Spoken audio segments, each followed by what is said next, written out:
Hello students, initiating with this video, I will be providing you guidelines for the preparation of CET PG, that is Common Entrance Test for Postgraduate Studies.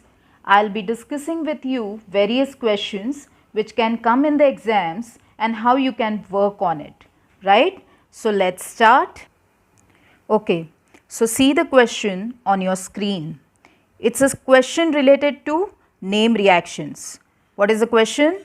You have to pick out the correct match, and 4 types of reductions are specified: Clemmensen reduction, Wolff-Kishner reduction, Mirwin-Ponndorf-Verley reduction, commonly known as MPV reduction, and Rosenmann's reduction, right? So if you want to solve such type of questions related to name reactions, it's very important for you to know the concept of this reductions first, right? So we'll see about this concept stepwise so that it will be easier for us to solve this particular question.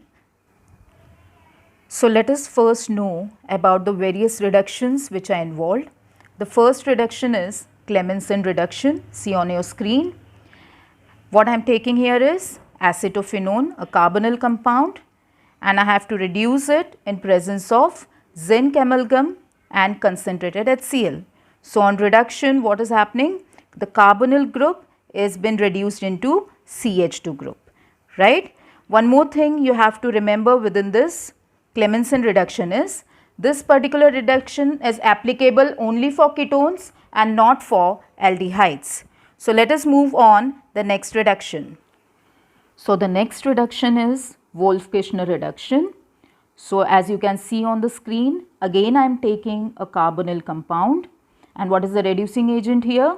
Hydrazine in presence of strong base like KOH, and this reaction takes place in presence of a high boiling solvent like ethylene glycol, and the temperature conditions maintained are 453 to 473 Kelvin.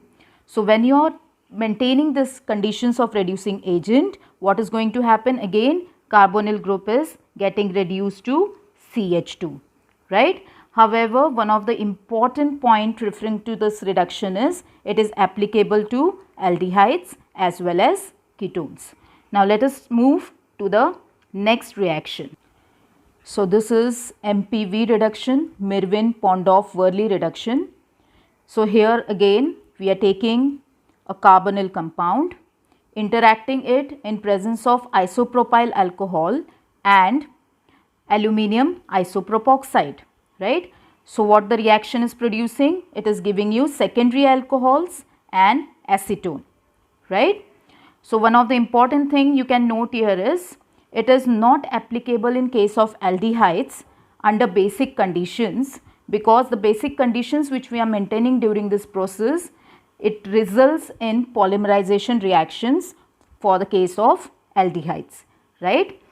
So I can say it is a highly selective reduction as it does not attack the double bond. So it's also an useful method for reduction of unsaturated carbonyl compounds to unsaturated alcohols. After that, let us consider the next reaction.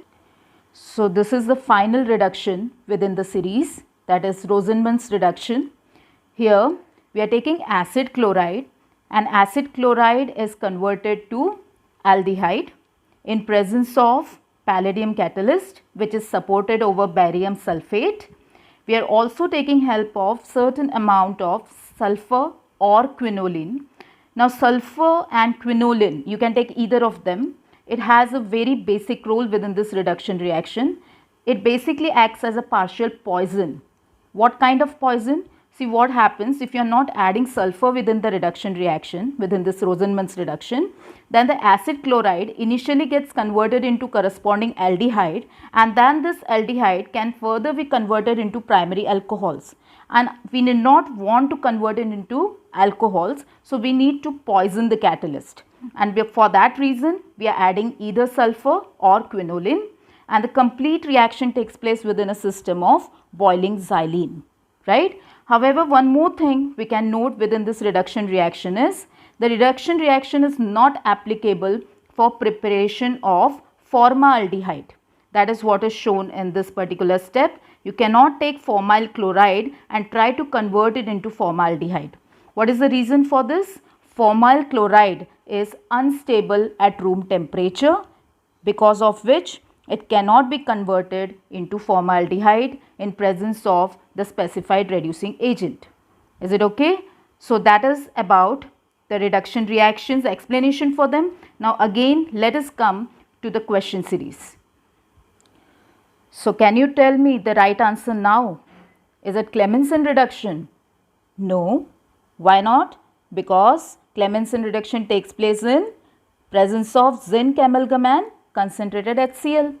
Is it Wolff-Kishner? Again not, because it takes place in presence of hydrazine and KOH, right? What about the third option? MPV reduction? Is aluminium isopropoxide used within the reduction reaction? Yes, we are taking help of isopropyl alcohol and aluminium isopropoxide. So our correct answer is answer number C. Is it clear? So tomorrow I'll be uploading with the next series of the question and I'll be giving you explanation for it. Till then, take care, study.